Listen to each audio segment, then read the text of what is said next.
네, 안녕하세요. 네, 반갑습니다.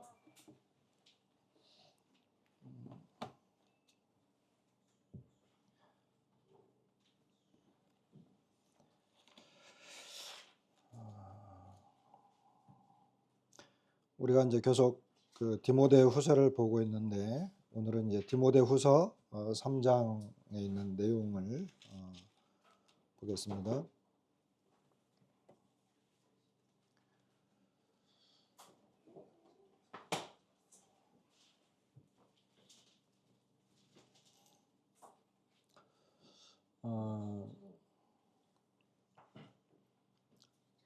디모데후서에서 디모데는 그 사도 바울은 그 디모데에게 이제 마지막 그 서신을 쓴 거거든요. 그리고 그 바울의 생애도 사실은 이제 막바지에 온 것입니다. 그런데 바울이 그 마지막에 정말 믿음의 아들에게 편지를 쓰면서 했던 많은 말들 중에, 그리고 그가 이제 주님 안에서 살아오면서 디모데에게 이제 그 해야만 하는 이런 그 권고의 내용이 뭐냐 하면 고난이라고 하는 것입니다. 고난. 그래서 디모데 후서에는 1장부터 4장까지 고난이라고 하는 단어가 장마다 있습니다. 여러분, 우리가 주님을 믿고 난 다음에 그 사람들은 주님을 믿으면 만사형통, 행복, 기쁨과 즐거움, 하는 일마다 뭐 잘 되는 뭐 이런 것을 생각하는 경향이 있어요. 하지만 이 시간 제가 아직 우리 중에는 구원받지 못한 분들도 계시는데, 여러분 그 아직 구원의 확신이 없고 그 믿음의 초신자 또는 이제 믿음을 가져보겠다라고 생각하시는 분들에게 제가 말씀을 드리는데, 이 세상에서, 우리가 살아가고 있는 이 세상에서 예수님을 믿으면 여러분 결코 이 세상에서는 행복하지가 않아요.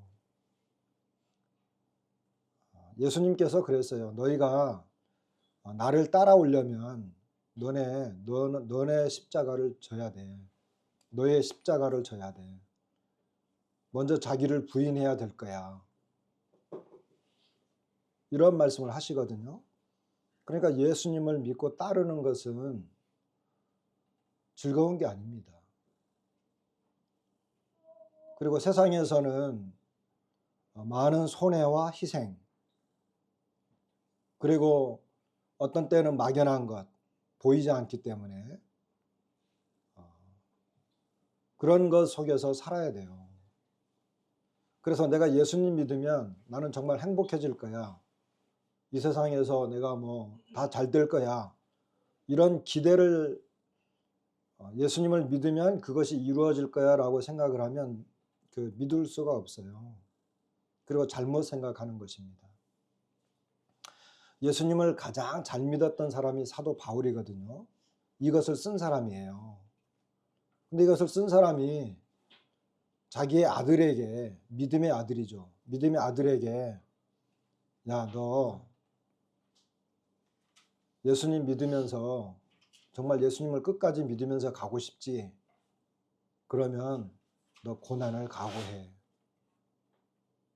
고난을 각오해. 그리고 너 죽을 수도 있어. 감옥에도 갇히고 죽기까지 하는 거야. 이런 이야기를 하고 있는 거예요. 우리나라에서는 오늘날 예수님 믿으면 감옥에 갇히거나 또는 뭐 죽이거나 하지는 않아요. 그렇지만 예수님을 믿기 때문에 발생되어지는 것은 유사해요. 그래서 이것은 편지이고 믿음의 아들이기 때문에 좀 품위 있고 고상하게 이 바울이 내용을 전했어요. 1장에서는요. 복음과 함께 고난을 받으라 이렇게 권고를 해요. 1장에서는. 그리고 2장에서는 주님의 일꾼으로 고난을 받으라 이렇게 권고를 해요. 오늘 우리가 보는 3장에서는 경건하게 살려면 고난을 받으라 이렇게 이야기합니다. 4장에서는 멸류관을 받으려면 고난을 받아라 이렇게 이어지는 편지예요. 여러분, 예수님을 믿으면 행복 플러스 행복이 아니라 고난 플러스 고난이에요.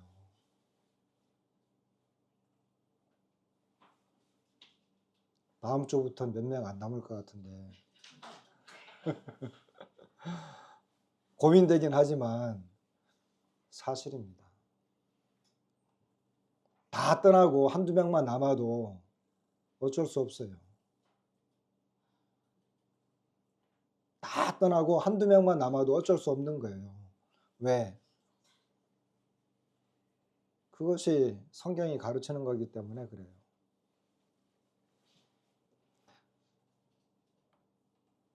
고난을 피하겠다. 그 고난의 내용과 특징들이 사람마다 다를 수 있고 우리가 살아가고 있는 시대마다 다를 수 있고 그렇지만 필수 불가결한 것이다 라는 것은 변함이 없습니다. 자, 우리 오늘 이제 3장이기 때문에 3장을 한번 읽어보도록 하십시다. 교독을 할게요. 제가 먼저 1절을 읽겠습니다. 너는 이것을 알라. 말세에 고통하는 때가 이르러 사람들이 자기를 사랑하며 돈을 사랑하며 자랑하며 교만하며 비방하며 부모를 거역하며 감사하지 아니하며 거룩하지 아니하며 무정하며 원통함을 풀지 아니하며 모함하며 절제하지 못하며 사나우며 선한 것을 좋아하지 아니하며 일신하며 조급하며 자만하며 쾌락을 사랑하기를 하나님 사랑하는 것보다 더하며 경건의 모양은 있으나 경건의 능력은 부인하니 이 같은 자들에게서 내가 돌아서라. 그들 중에 다윗의 하나님과 어리석은 여자를 유인한 자들이 있으니 그 여자는 죄를 중히 지고 여러 가지 욕심에 끌림바 되어 항상 배우나 끝내 진리의 지식에 이를 수 없느니라. 양녀와 양들과 모세를 대적한 것 같이 그들로 진리를 대적하니 이 사람들은 그 마음이 부패한 자요 믿음에 관하여는 버림받은 자들이라. 그러나 그들이 더 나아가지 못할 것은 저 두 사람이 된 것과 같이 그들의 어리석음이 드러날 것임이라. 나의 교훈과 행실과 위함과 믿음과 오래 참음과 사랑과 인내와 박해를 받음과 고난과 또한 안디옥과 이고니온과 루스드라에서 당한 일과 어떠한 박해를 받은 것을 내가 과연 보고 알았거니와 주께서 이 모든 것 가운데서 나를 건지셨느니라. 무릇 그리스도 예수 안에서 강건하게 살고자 하는 자는 박해를 받으리라. 악한 사람들과 속이는 자들은 더욱 악하여져서 속이기도 하고 속기도 하나니 그러나 너는 배우고 확신한 일에 거하라. 너는 네가 누구에게서 배운 것을 알며 또 어려서부터 성경을 알았나니 성경은 능히 너로 하여금 그리스도 예수 안에 있는 믿음으로 말미암아 구원에 이르는 지혜가 있게 하느니라. 모든 성경은 하나님의 감동으로 인 것으로 교훈과 책망과 안대함과 의로 교육하기에 유익하니 이는 하나님의 사람으로 온전하게 하며 모든 선한 일을 행할 능력을 갖추게 하려 함이라. 예. 오늘 제목을 좀 붙이면은 위기 관리 능력입니다. 위기 관리 능력. 그래서 첫 번째 내용은 3장 1절로 4절까지 경건하지 못한 말세의 위험한 모습들이 나오고 있습니다. 두 번째는 5절로 12절까지인데 경건의 모양과 경건의 능력이 비교되고 있습니다. 세 번째는 13절로 17절까지인데 경건 유지의 비결입니다. 이렇게 세 가지로 나눌 수 있습니다. 첫 번째, 경건하지 못한 말세의 위험한 모습들입니다. 이것은 크게 세 가지로 나눌 수 있는데 1절로 이제 4절까지를 잘랐는데, 첫 번째는 자기중심적이다라고 하는 것입니다. 두 번째는 영적으로 타락해 있다라고 하는 것입니다. 세 번째는 사회적 대인관계가 악화되어 있다라고 하는 것입니다. 자기중심적이다라고 하는 것은 먼저 자기를 사랑하고 돈을 사랑하고 자랑하고 교만한 것을 통해서 알 수 있습니다. 이것은 굉장히 자기중심적입니다. 오늘날 여기 1절에 너는 이것을 알라, 말세에 고통하는 때가 이르러. 이 말세에는 사도 바울이 보는 시점에서는 우리가 지난 그 1장 공부할 때도 봤지만 그날에라고 하는 것을 계속 이야기하고 있습니다. 다시 말하면 우리가 주님을 만나는 그때쯤 해서, 주님이 오실 때쯤, 사실은 지금을 말하고 있습니다. 너희의 고통하는 때라고 하는 것은 위험한 때를 말합니다. 위험한 때. 그러니까 마지막 때에 주님 오시기 임박한 이때에는 굉장히 위험하다라고 하는 거죠. 우리가 알다시피 아까 이제 우리가 봤는데 굉장히 자기중심적입니다. 오늘날처럼 자기중심적인 시대가 없었습니다. 자기중심적이라고 하는 것은 인간의 어떤 기본적인 성향이기도 하지만 오늘날이 무슨 시대라고요? 포스트 모더니즘이라 그러잖아요. 이것은 굉장히 자기중심적입니다. 다른 사람의 의견이나 생각을 존중해 준다라고 하는 좋은 의미가 깔려 있지만 사실은 너도 나를 존중해. 나는 이런 사람이고 내가 하는 것에 대해서 간섭하지 마입니다. 내가 이렇게 하든 저렇게 하든 내가 하고 싶은 대로 할 거야 라고 하는 의도가 깔려 있는 것입니다. 그래서 요즘 그 MZ 시대라고 하잖아요. MZ 시대. MZ들이 직장에 들어갔어요. 직장에 들어가서 이제 선배나 직장 상사가 야, 그거 좀 뭐 해줘, 그거 좀 이렇게 해볼래? 아니면 그거 가져와 그러면은 왜 제가 그걸 해야 돼요? 이렇게 반문한대요.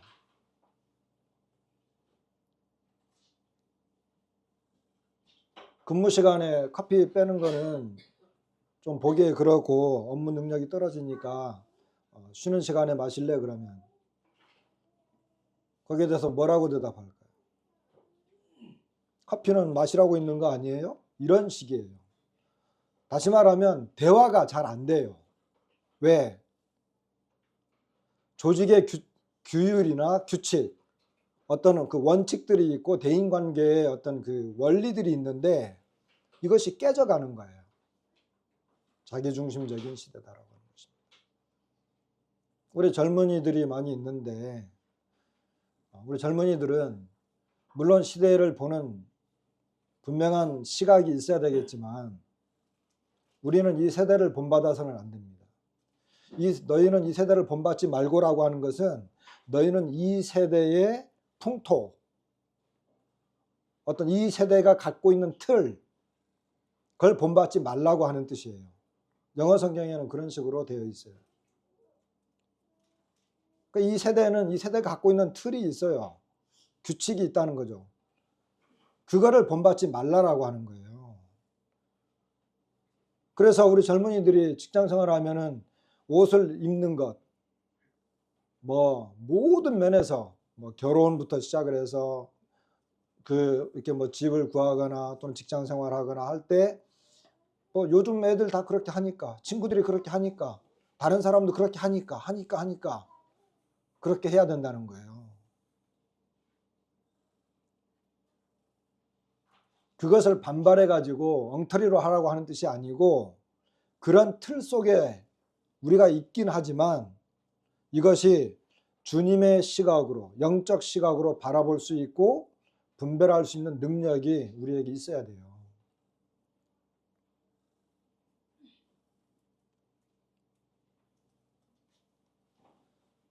그래서 오늘날에는 이 죄에 대한 개념이라든지 가치관도 많이 바뀌어져 있어요. 자기가 옳으면 죄라고 생각 안 해요.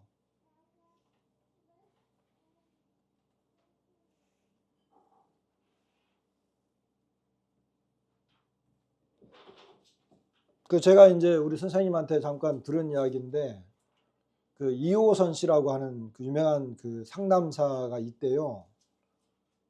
그런데 이제 어머니하고 딸이 이렇게 상담을 하게 됐는데 이 딸은 굉장히 부지런한 딸이고 또 독립적이고 능력이 있는 딸이에요. 그래서 이 딸이 이제 굉장히 그런 면에서 강하기 때문에 어머니하고 자꾸 이렇게 부딪혀. 그래서 말만 듣고 이렇게 객관적으로 볼 때는 저 딸이 좀 엄마한테 좀 너무 무모하다 이런 식으로 봤는데 두 사람 이야기를 다 들어보고 하는 행동들을 이렇게 봤더니 나중에는 상담사가 딸은요 굉장히 독립적이고 적극적이고 성실한 딸입니다. 딸에게 문제가 있는 게 아니라 어머니에게 문제가 있습니다. 어머니는 딸이 원하지 않는 것도 막 앞서서 막 해버려요. 그리고 딸에 대한 기대 심리가 너무 커요. 그러니까 딸이 원하지 않는 것을 막 어머니가 막 하니까 이게 문제가 계속 발생하는 거였어요. 그런데 그것이 죄라고 하는 걸 몰라요. 알려주기 전까지.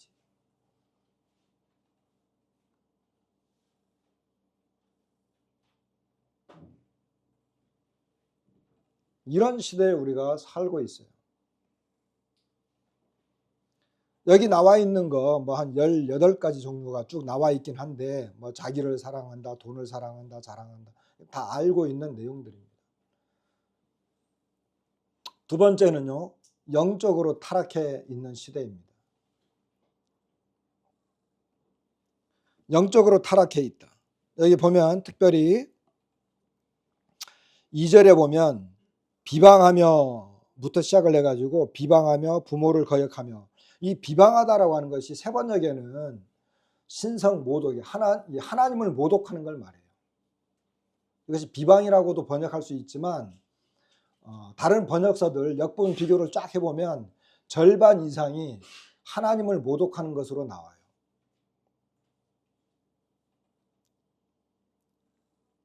하나님을 모독하고 하나님에 대한 경외심이 떨어져 있는 사람치고 부모에게 순종하는 사람이 잘 없습니다.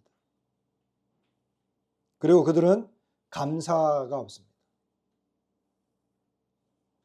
거룩하지 않습니다.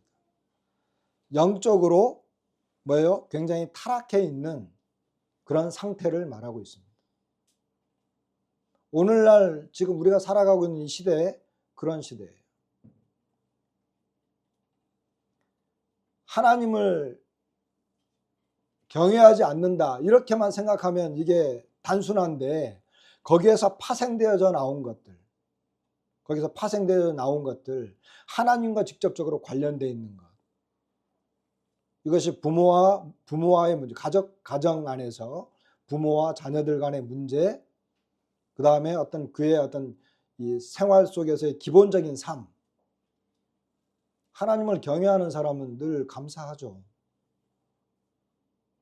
나의 삶 속에서 감사가 빠지면 영적으로 지금 내가 굉장히 침체되어 있거나 타락해 있는 상태입니다.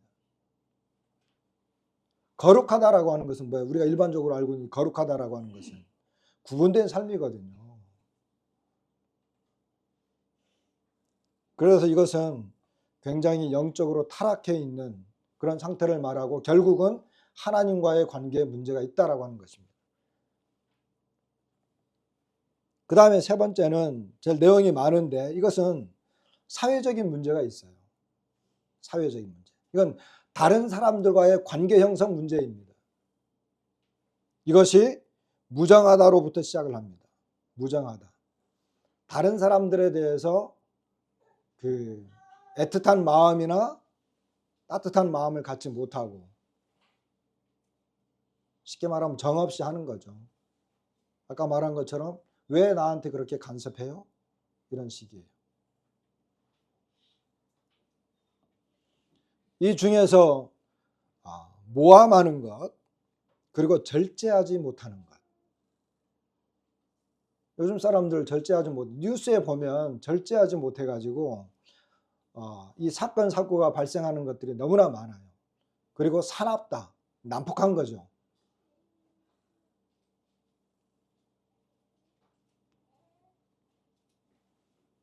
선한 것을 좋아하지 않고. 여러분 어떤 그 SNS나 이런 뭐 이렇게 그 글들 올라오는 거 보면 우리 교회 단톡은 그렇지 않지만은 일반적으로 뉴스 뭐 유튜브 옆에 댓글 같은 거 달 때 보면 댓글에 악플이 많습니까? 선플이 많습니까? 악플이 많아요? 선플이 많아요? 대부분이 악플이에요. 선한 것을 좋아하는 시대가 아닙니다. 선한 것을 좋아하면 그 사람은 왕따 가능성이 아주 큽니다. 미련하다라고. 어리석고 미련하게 보는 그런 것입니다. 배신하는 걸 좋아하고 조급하다라고 하는 것은 무모한 것을 말합니다. 무모한 것.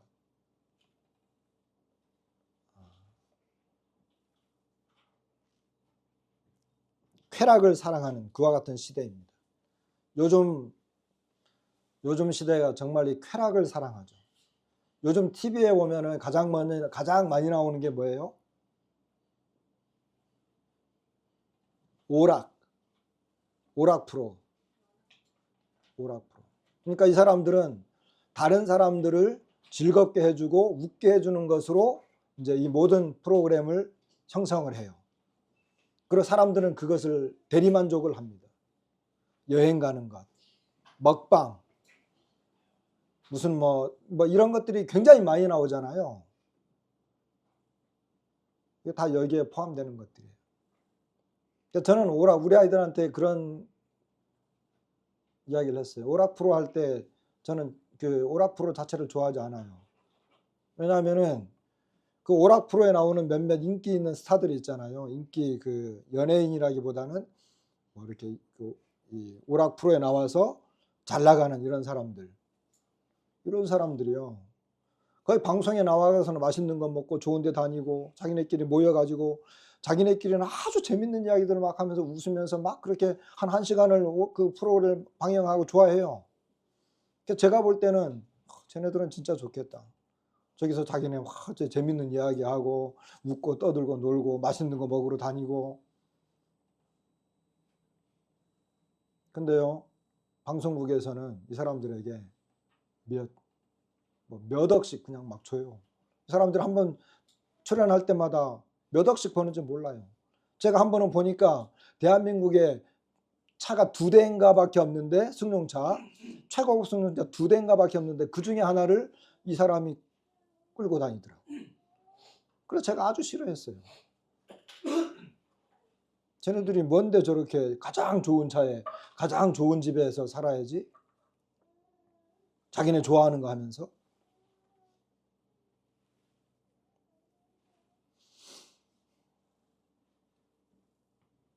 사람들이 그와 같은 것들을 더 좋아하는 그와 같은 시대에 우리가 살고 있습니다.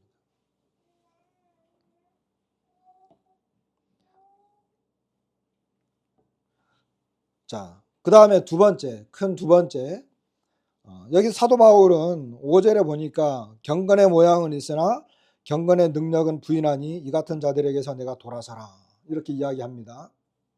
경건의 모양과 경건의 능력을 부인하는, 내가 돌아서라라고 하는 것은 멀리해라, 피해라입니다.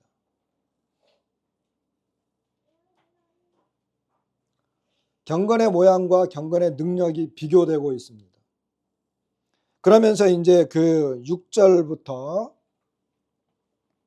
9절까지죠. 6절부터 9절까지의 내용이 이렇게 쭉 나오고 있는데 이 경건의 모양만 있는 자들의 특징이 있습니다. 여기 이제 그 내용을 보면 제가 우리가 읽어봤기 때문에 내용만 보게 되면 이 사람들은 경건의 모양만 있는 사람들은 첫 번째 특징이 뭐냐면 진리를 모르는 자들입니다. 두 번째는 진리를 대적하는 사람들입니다. 진리를 모르는 자들이다. 진리를 모르는 사람, 이 사람들은요, 그 내용이 이 사람들은 가만히 들어가서 다른 사람을 유인하는 자들로 나오고 그 유혹에 넘어간 여인 이야기가 나오거든요. 이 사람들은요, 그 정상적인 그 방법을 사용하지 않습니다. 진리를 모르는 사람들입니다. 이 사람들은 경건의 그 모양만 있는 사람들인데 이 사람들의 특징은 위선과 속임수 그리고 은밀한 사람들입니다.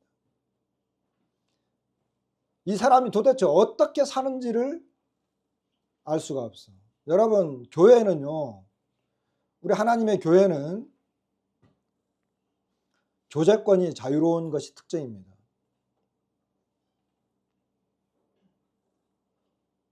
형제와 형제들이 서로 만나면 영적인 교제, 말씀 교제, 간증 교제 이런 것들이 드러나는 것이 교회예요. 저 사람이 어떻게 예수님을 믿었고 어떻게 구원받았고 저 사람이 어떻게 살아가고 있고 이런 것들이 교회 안에서 굉장히 자유롭게 나타나는 것이 특징이에요. 이게 진짜 좋은 교회예요.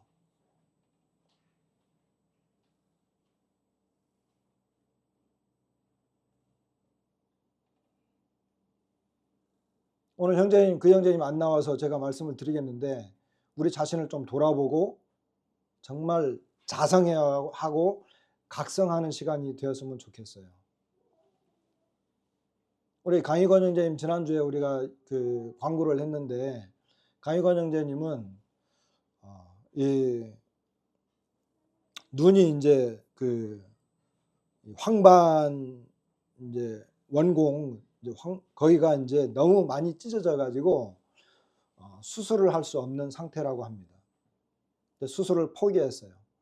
수술이 뭐 불가능한 건 아닌데 의사가 진단을 해보고 상황을 봤더니 이게 너무 많이 찢어져 가지고 수술을 한다 하더라도 다시 이렇게 정상으로 돌아오는 것은 불가능하다.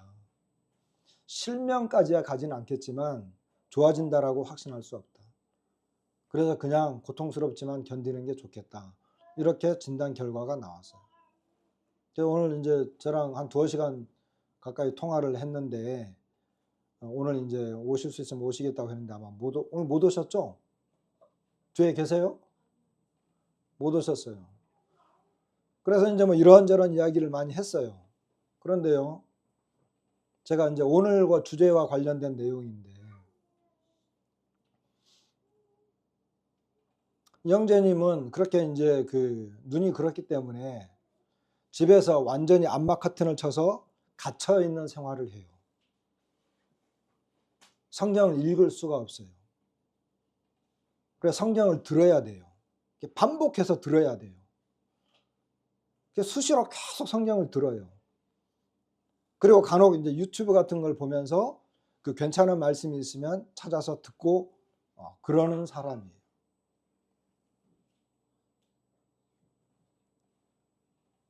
그런데 이분이 무슨 말을 하냐면 자기하고 교제하는 형제들이 없다는 거예요. 자기하고 이렇게 영적인 교제, 말씀 교제하는 교회에 와도 특별한 사람이 없다는 거예요. 자기는 혼자 그 속에서 처절한 전쟁과 이 믿음을 어떻게 하든지 지키고 말씀을 알기 위해서 처절한 싸움을 벌이고 있는데 자기하고 교제하는 형제가 없다는 거예요.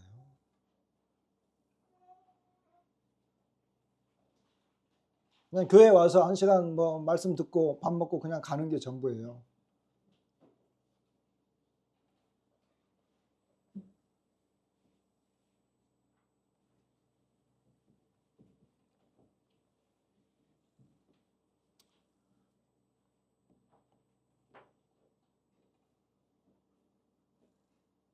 그런 이야기 들을 때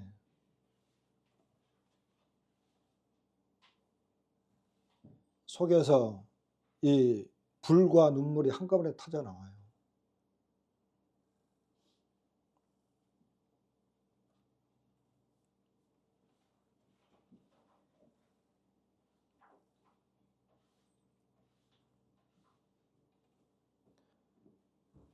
여기 가만히 들어온 사람 이야기하다가 거기까지 진도가 나가버렸는데, 우리 형제 자매님들 새로 오신 분들도 있잖아요. 아직 믿음이 있는지 없는지도 구분이 안 가는 분들도, 구도자 분들, 아직 침례 안 받은 분, 이런 분들이 있잖아요.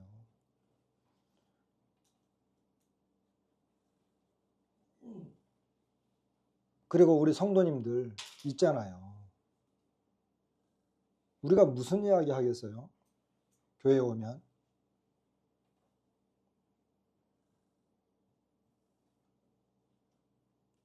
지난번에 형제회의 하면서 그룹 교제 이야기가 좀 나왔는데, 그룹 교제를 하려고 하는 목적이 교제 때문이거든요. 그룹 교제잖아요. 교제 때문에 하는 거예요. 그런데 이게 우리 교회, 지금 가령골 교회, 제가 볼 때는 가령골 교회를 위시해서 많은, 소위 말하는 우리 모임에서 이 교제가 좀 약하다고 봐요. 이 부분이. 그래서 옛날에는 보세요. 저는 예전에 김우정 형님 계실 때는 그분하고 저 14살 차이예요. 그 다음에 그 밑에 또 다른 형제님들 계시는데, 그분이 저하고 나이가 보통 5살, 6살 차이 나요. 제가 어렸어요. 그런데 다 교제가 됐어요. 주님 안에서의 영적인 말씀 교제는 나이가 그렇게 없어요. 여기 이제 송구스럽지만 우리 이제 김명수 형님도 계시는데, 저하고 한 10살 차이 나잖아요. 이상 차이 나잖아요. 말씀 교제에는 나이가 그렇게 중요하지 않아요.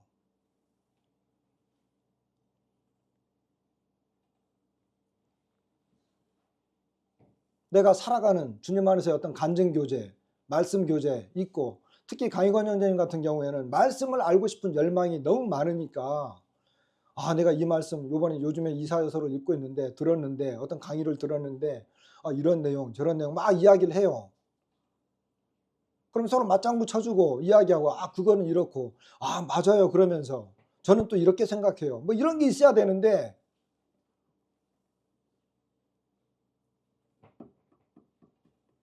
이게 약하다는 거예요.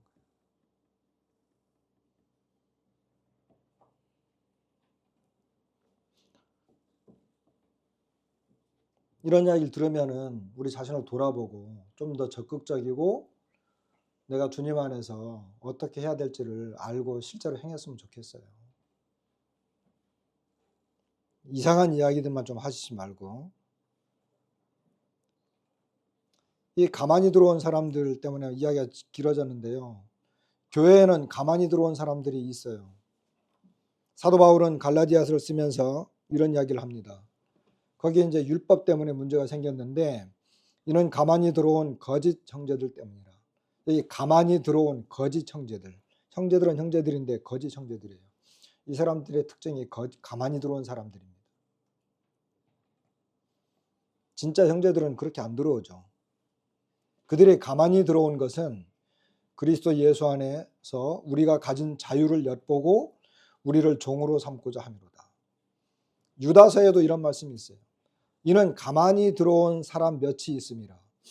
그들은 옛적부터 이 판결을 받기로 미리 기록된 자니 경건하지 아니하여 우리 하나님의 은혜를 도리어 방탕한 것으로 바꾸고 홀로 하나이신 주제 곧 우리 주 예수 그리스도를 부인하는 자다. 이 가만히 들어온 사람들의 문제점들이에요. 이 사람들은 복음에 문제가 있어요. 믿음과 관련해서 잘못된 사람들입니다. 이런 사람들은 이제 가만히 은밀히 들어온 사람들이죠. 자, 어쨌든 이 경건의 모양만 있는 사람들의 특징, 정욕적인 자들입니다. 3장 6절에 보면 이 사람들은 이 여자가 유인이 되었는데, 이 여자에게 문제가 있지만 여자에게 문제를 발생시킨 사람들이거든요. 이 사람들은 이 욕심에 끌림 바 되어 그런 이것은 정욕적인 거라는 거예요. 욕심에 끌림 바 되어 이런 표현들. 그리고 이 사람들은요, 죄를 중히 졌다. 이 말은 오히려 죄를 가볍게 여기는 자들입니다.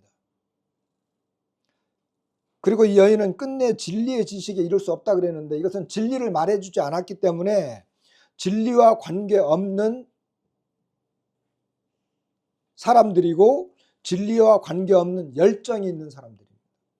뭔가 굉장히 열심은 있는 것 같은데 진리와 관계가 없어요. 그리고 이런 사람들의 결국에 대해서 어리석은 사람들이다 이렇게 이야기하고 있는 걸 보게 됩니다. 두 번째는 직접 예를 들어 가지고 얀네와 얀불의 이야기를 들어서 표현하고 있는데 이 사람들은 진리를 대적하는 자들이다 이렇게 표현하고 있어요. 이 사람들의 특징은 마음이 부패한 자들이다 이렇게 이야기합니다. 마음이 부패한 것에 대해서는 디모데전서와 디모데후서에서 계속 언급이 되고 있어요. 마음이 부패하다. 마음이 깨끗하지 못한 거죠. 그리스도인들, 그러니까 그리스도인들의 가장 두드러진 특징, 그리스도인들의 가장 두드러진 특징, 그게 뭐겠어요?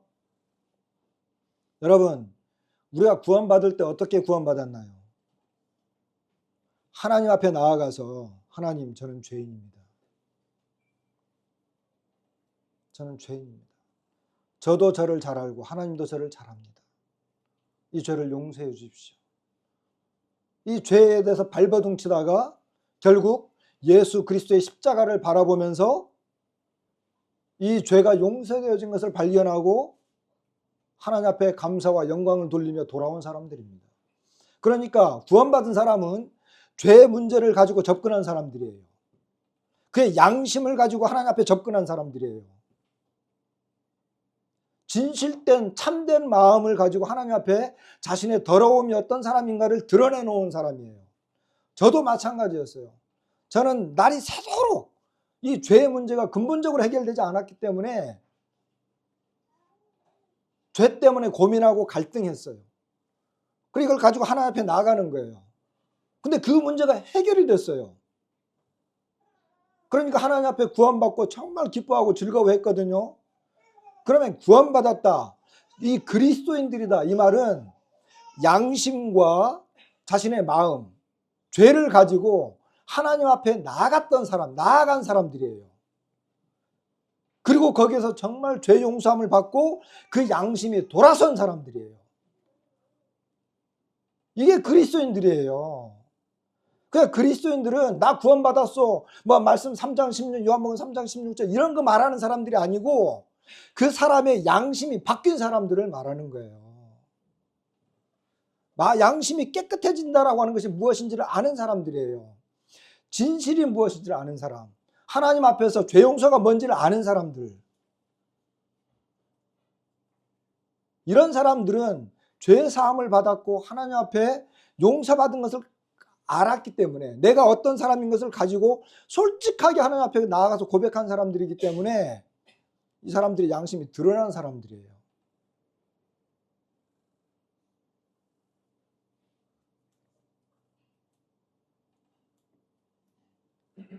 구약 성경에는 염소와 이 붉은 송아지의 죄를 가지고 모든 것이 정결케 됐잖아요. 하물며 그리스도의 피로 우리를 깨끗하게 하신 그분의 그 피가 우리의 양심으로 하나님을 섬기지 못하게 하겠느냐. 그런데 이런 경험들이 없으면 복음에 대해서는 말을 잘해요. 근데 양심이 바뀌었는지 안 바뀌었는지를 모르겠어요. 여기 이 사람들이 일종의 그런 사람들이에요.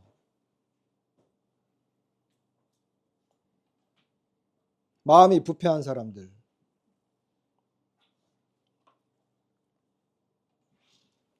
사도 바울은 디도서 1장 15절에 그 그레드 사람들에 대해서 이렇게 이야기해요.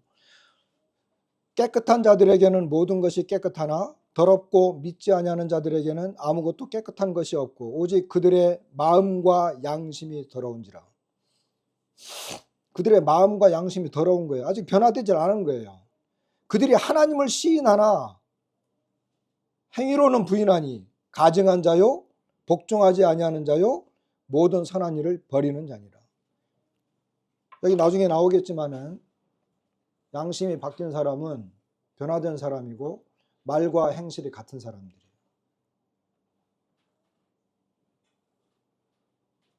여러분 조심히 들으세요. 굉장히 중요한 내용이에요. 오늘날 이 거짓된 복음과 구원에 대한 잘못된 가르침들, 그리스도인은 양심이 바뀐 사람들입니다. 참되고 바른 사람들입니다. 건전한 생각과 하나님을 경외하며 그 양심이 깨끗한 사람들을 말합니다. 성경은 이것을 계속해서 말하고 있습니다.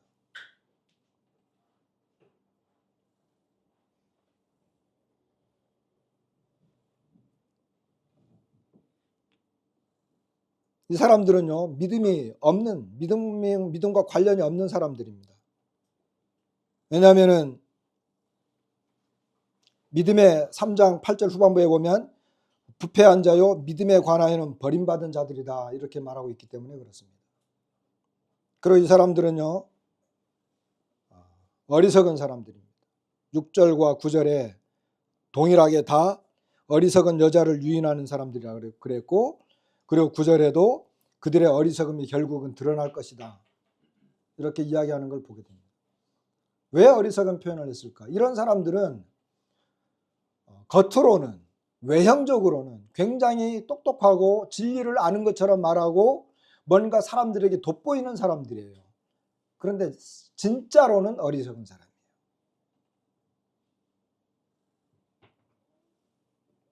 이런 사람들을 사도 바울은 이런 사람들에게서 경건의 모양은 있지만 경건의 능력은 부인하는 사람들이기 때문에 돌아서라 이렇게 이야기합니다. 그런 사람들과 멀리해라. 그럼 우리는 어떤 사람하고 가까이 해야 될까요? 우리가 지난 시간에 디도서 2장 22절에 보면 또한 너는 청년의 정욕을 피하고 주를 깨끗한 마음으로 부르는 자들과 함께, 여기 주를 깨끗한 마음으로 부르는 자들과 함께 의와 믿음과 사랑과 화평을 따르라. 신앙생활은 함께 하는 것입니다. 함께 하는 것. 누구와 함께 하느냐? 어떤 사람과 함께 하느냐? 나는 저 사람에게 어떤 사람이 되어줄 거냐? 그 사람하고 이야기하면 절망하고 실망하고 막 이렇게 어떤 육신적인 것들이 막 튀어나오는 게 아니라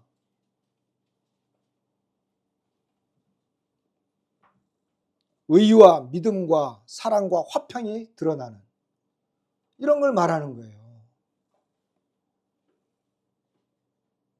그런 사람들과 깨끗한 마음으로 부르는 자들과 함께 할 것을 권고하고 있습니다.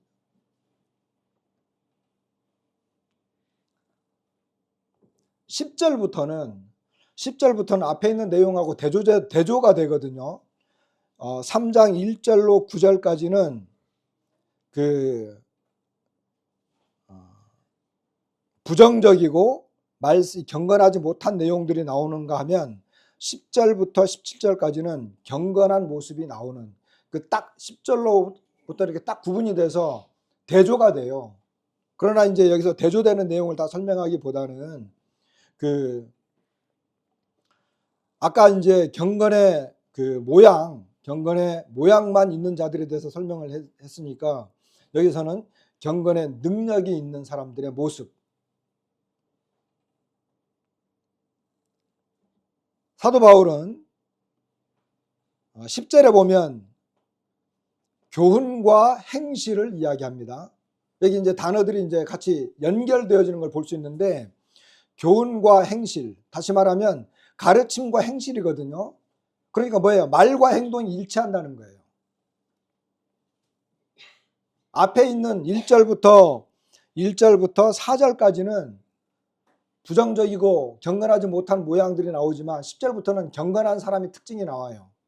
경건하지 못한 사람의 특징이 있는가 하면 경건한 사람의 특징. 이 사람은 교훈과 행실이 있다. 말과 행동이 일치한다는 거죠. 의향과 믿음. 의향이라고 하는 것은 뜻을 말해요. 뜻. 내가 갖고 있는 뜻. 내 마음의 생각. 이것이 그 사람의 믿음. 이 사람은 믿음과 그 뜻이 일치해요. 내가 생각하는 것, 의도하는 것, 이것이 믿음을 따라간다는 거예요. 그리고 오래 참음과 사랑. 여러분, 오래 참음과 사랑은 사랑의 특징이죠.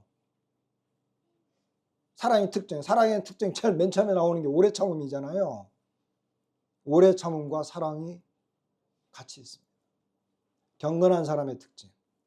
그리고 주제라고 할 수 있는 인내와 박해, 고난.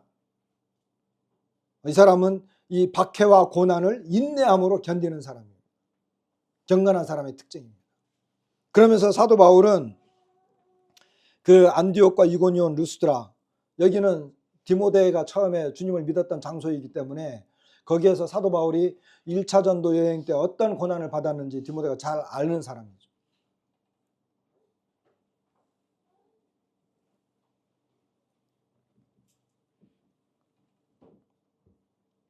11절 후반부에 보면 이 모든 것 가운데서 나를 건지셨느니라 이렇게 이야기해요. 이 모든 것 가운데서 나를 건지셨다. 그러니까 결국은 뭐예요? 어떤 그 죄와 쾌락, 경건하지 못한 삶, 그런 속에서 살다가 결국 비참한 결말을 맞을 것이냐, 아니면 고난과 박해를 견디고 인내하면서 하나님의 구원을 맛볼 것이냐. 사도 바울은 두 번째 것에 해당되는 사람이었습니다. 경건한 사람의 특징입니다.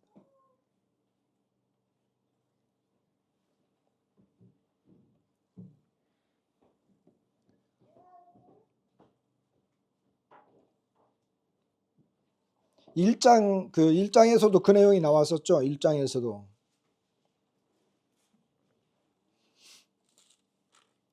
1장 12절에 보면 사도 바울은 복음을 위해서 선포자, 사도, 교사로 세우심을 입었다 그랬는데 12절에 보니까 이로 말미암아 내가 또 이 고난을 받되 부끄러워하지 않는 이유, 내가 믿는 자를 내가 알고 또한 내가 의탁한 것을 그날까지 그가 능히 지키실 줄을 확신합니다. 경건한 사람의 특징입니다. 그 사람이 경건을 유지할 수 있는 이유가 있는 것입니다. 주님을 알고 그리고 주님께서 그에게 부탁한 것이 무엇인지를 알기 때문에 주님이 사도 바울에게 부탁한 것을 주님이 지켜준다는 거죠. 사장에도 우리가 지난번에 다 살펴본 거지만 사장에서도 그랬어요. 사장에서도 4장 17절에 보면 사도 바울은 자기와 함께 했던 사람들이 다 떠나가 버렸어요. 다 떠나갔는데 17절에 보니까 주님만 남았어요. 주께서 내 곁에 서서 나에게 힘을 주심은 나로 말미암아 선포된 말씀이 온전히 전파되어 모든 이방인이 듣게 하려 하심이니 내가 사자의 입에서 건짐을 받았느니라. 주께서 나를 모든 악한 일에서 건져내시고 또 그의 천국에 들어가도록 구원하시리니, 이런 말씀들을 반복하는 걸 보게 됩니다. 다시 말하면 경건한 사람은 복음을 전하고 고난을 받습니다. 그의 경건한 삶 때문에 고난을 받지만 하나님이 그를 지키시고 구원해 주시고 건져내시고 그런다는 거예요.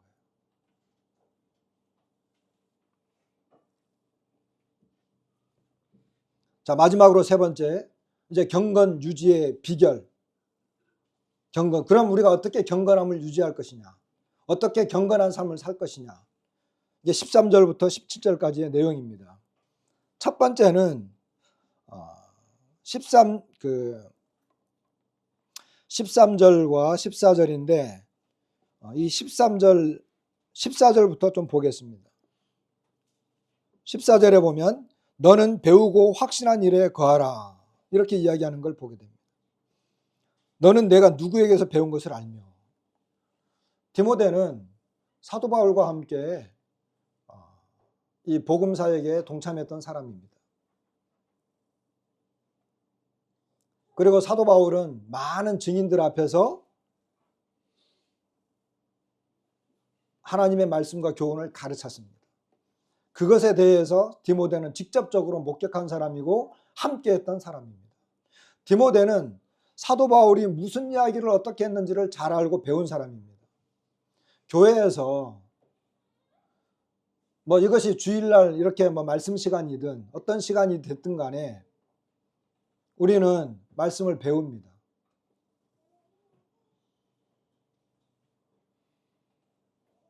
우리가 다 자신할 수 없고 연약한 면이 있고 장담할 수 없어서 말씀을 가르치는, 이제 저 같은 경우에서도 연약한 부분이 많이 있고 실수가 많은 사람이긴 하지만 어떤 경우는요, 성도님들이 그래요. 장로 형제가 앞에 나가서 말씀을 전할 때는 그 말씀 시간에 전해진 이 성경 말씀을 잘 가르치는 사람, 이런 사람으로만 인식하는 것 같아요. 그런데 여러분, 장로라고 하는 것, 감독이라고 하는 것, 이런 것들은요, 모든 삶에서 다 인정되는 것들이에요. 여러분, 여기에서 우리 중에 저는 연로하신 형제님들이 계신 것에 대해서 참 감사하는데, 모든 삶에서, 그러니까 세상 살아가는 어떤 가치관, 방법, 가정에서, 직장에서, 그리고 어떤 면에서는 이 생활 가운데서 장로나 감독, 이런 사람들은 다 영향력을 미치고 배워야 되는 사람들입니다. 그런데 그래요. 저 형제님 말씀은 좋아. 그런데 저 형제님이 이렇게 다른 이야기 하는 거에 대해서는 관심을 안 가져. 제가 우리 형제들에게 이것 좀 해주세요, 이것 좀 알아보세요, 이렇게 부탁할 때도 있어요. 어떤 경우는 관심 없어요. 그럼 안 돼요. 직장 생활할 때 너 다른 사람들에게 이렇게 해라 그럴 때 그냥 이렇게 그냥 흘러 지나가 버려요. 저는 손주가 있으니까 우리 딸한테 너 자식 키울 때 이렇게 가르쳐라 그럴 때 그런 내용들이 그냥 나오는 게 아니라는 거죠. 그냥 인생 경험도 있지만 주님 안에서 40년 50년 지나면서 모든 그 바탕에 하나님의 말씀과 바른 교훈의 바탕이 깔려 있는 상태에서 권고하고 이야기하는 거예요. 제가 우리에게 어린이들에게 노트 하나를 주더라도 그 노트를 주는 데에는 그만한 이유가 있고, 그만한 그 이유는 50년 동안 신앙생활하면서 배운 노하우가 있어서 주는 거예요. 단순한 그냥 노트 하나 준 것이 아니에요.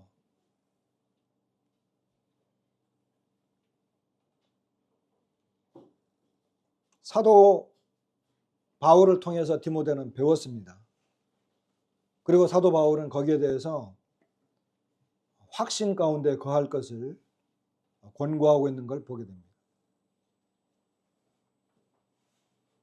그래서 여러분, 먼저 된 형제님들, 장로 형제님과 늘 동행하고 함께하는 것은 대단히 큰 유익입니다. 그런 것이 없으면요, 배우질 못해요. 우리 아들도 저랑 요즘은 멀리 출근하니까 아침 7시에 출근하거든요. 7시에 출근할 때 얼굴 한번 보고 수고해. 저녁에는 누가 언제 들어왔는지도 몰라요. 어저께 모처럼 같이 같이 식사 한번 했어요. 일주일에 한 번. 저는 우리 자매한테 당신은 늘 행복한 사람이라고 생각하시오. 왜? 나는 일식이잖아. 하루에 한 번 먹어주거든요. 그러면서 하루에 한 번 먹여주는 것만도 감사합니다. 그런데 함께 식사하고 교제하면서, 여러분, 이 이야기는 갑자기 생각이 나니까 이야기합니다만은, 저는 제 아내하고 같이 식사하거나 이렇게 간혹 이야기할 때 있어요. 보통은 별 말이 없어요. 그냥 얼굴만 봐도 이제는 지겨운. 그런데 이제 앉아서 식사하고 뭐 이렇게 대화할 때 제가 정말 좋아할 때가 있어요. 기분이 좋다라기보다는 감동되고 기쁠 때. 저희 자매, 예를 들어서 저희 자매가 저한테 뭐 자주 있는 건 아니죠. 여보, 저기 그 할머니 구원받은 것 같아. 왜? 그 할머니 모처럼 만났는데 복음을 이야기하고 다 믿고 그 예수님을 믿는 믿음을 고백을 하더라. 그런 이야기를 해요. 이제 간혹 서귀포에 있을 때도 그랬고 여기 와서도 그렇고, 또 저 같은 경우에는 선생님들하고 제가 한 3년쯤 되니까 우리 그 이사장님하고 처음으로 같이 앉아서 식사했어요. 그러면서 이제 신앙 이야기도 잠깐 언급을 했어요. 그래서 우리 이사장님 내 말을 좀 들어주더라고. 그런 이야기 할 때 제일 좋아요, 저는. 그런데 그런 이야기를 하기 전에 우리의 생활 가운데, 생활의 밑바탕에는 저 할머니를 만나고 그 할머니를 이렇게 만나서 이야기하고 뭐 할 때 우리의 어떤 마음과 생각 속에는 늘 뭐예요? 어떻게 하든지 복음 교제를 해야지. 복음 교제를 해야지. 그리고 실제로 복음 교제를 했고, 그 사람들이 우리 교회 안 나오니까 다른 교회 다니는 사람도 있고, 천주교 다니는 사람들도 있고, 그러니까 모처럼 만나가지고 이런저런 이야기하다 보니까 예수님 믿고 구원받은 게 확실해. 그러니까 그런 이야기가 나오는 거예요, 저절로. 바탕에 뭐가 있다? 복음적인 삶이 깔려 있다는 거예요. 우리 형제 자매님들도 마찬가지죠. 특히 젊은 형제 자매님들은 먼저 되신 분, 장로 형제님들과 늘 가까이 하면서 듣고 배우고 내 생활 가운데 복음이 바탕에 깔려 있어야 돼요. 말씀이 깔려 있어야 돼요. 그것이 이제 두 번째입니다. 두 번째는 성경을 따르라이죠. 성경을 따르라. 우리가 잘 아는 말씀. 경건을 유지하기 위한 두 번째 비결, 성경을 따르라입니다. 자, 성경은 디모데에게 이런 이야기해요. 너가 어려서부터 성경을 알았다. 성경은 이렇게 나가요. 성경은 너희 너로 하여금 그리스도 예수 안에 있는 믿음으로 말미암아 구원에 이르는 지혜가 있게 한다. 너 어려서부터 성경을 알았지? 성경은 이제 예수님을 통해서 구원에 이르는 지혜가 있게 한다. 자, 정말 이해할 수 없는 것이 있어요. 성경 안 읽고 구원받는다? 구원받았는데 성경 읽지 않는다. 저는요, 성경 읽지 않고 구원받은 사람 믿지 못해요. 구원받았다고 고백을 하는데 성경을 안 읽어요? 그럼 그것도 믿지 못해요. 왜? 성경을 떠나서 구원이 없기 때문에 그렇습니다. 성경을 떠나면 구원받는 길이 없어요. 여러분, 여기 다 구원받으신 분들 대부분인데, 저도 그렇고 여러분도 그렇고 성경을 통해서 구원받았어요. 그러니까 성경이 사랑스럽죠. 성경을 읽고 싶어하고 알고 싶어하고. 정말 구원받고 싶으세요? 성경 읽으세요.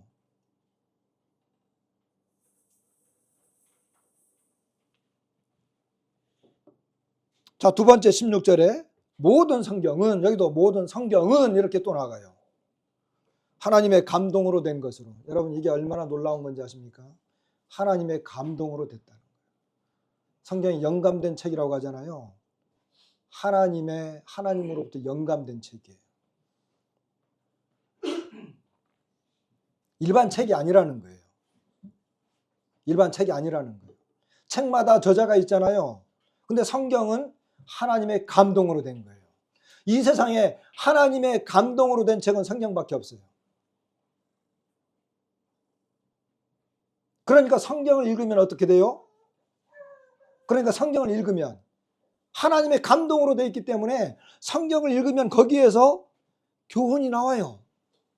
책망도 받고 사람이 바르게 되고 의로 교육하기 유익하다 그랬잖아요. 왜? 하나님의 감동으로 되어 있기 때문에. 그러니까 성경을 보면서 나도 감동이 되는 거예요.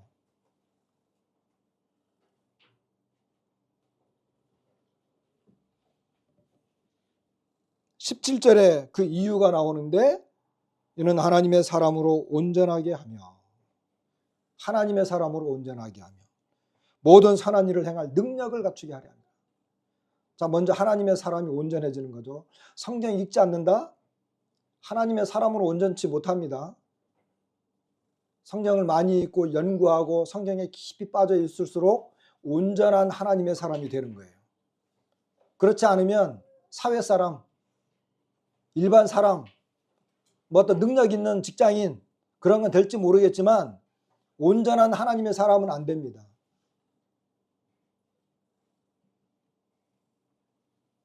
두 번째, 모든 선한 일을 행할 능력을 갖추기. 선한 일을 하는데 능력이 필요하다. 선한 일을 어떻게 합니까? 성경 안 읽고 말씀을 알지 못하면 내가 하는 일이 선한 일인지 악한 일인지 어떻게 알아요? 아까도 이야기했죠. 어머니가 딸을 의지하고 딸에게 딸을 의식하다 보니까 자기가 무슨 일을 하는지도 모르면서 막 앞서가는 거예요. 근데 객관적으로 딱 보니까 이 어머니한테 문제가 있는 거예요. 근데 어머니는 몰라. 대부분의 사람들이 내가 선한 일을 하는지 악한 일을 하는지 잘 몰라요. 근데 그것을 분별해주고 알려주는 것이 뭐냐? 성경입니다.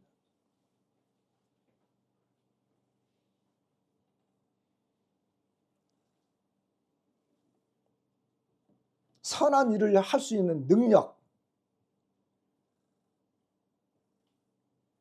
그것이 성경에서부터 나옵니다.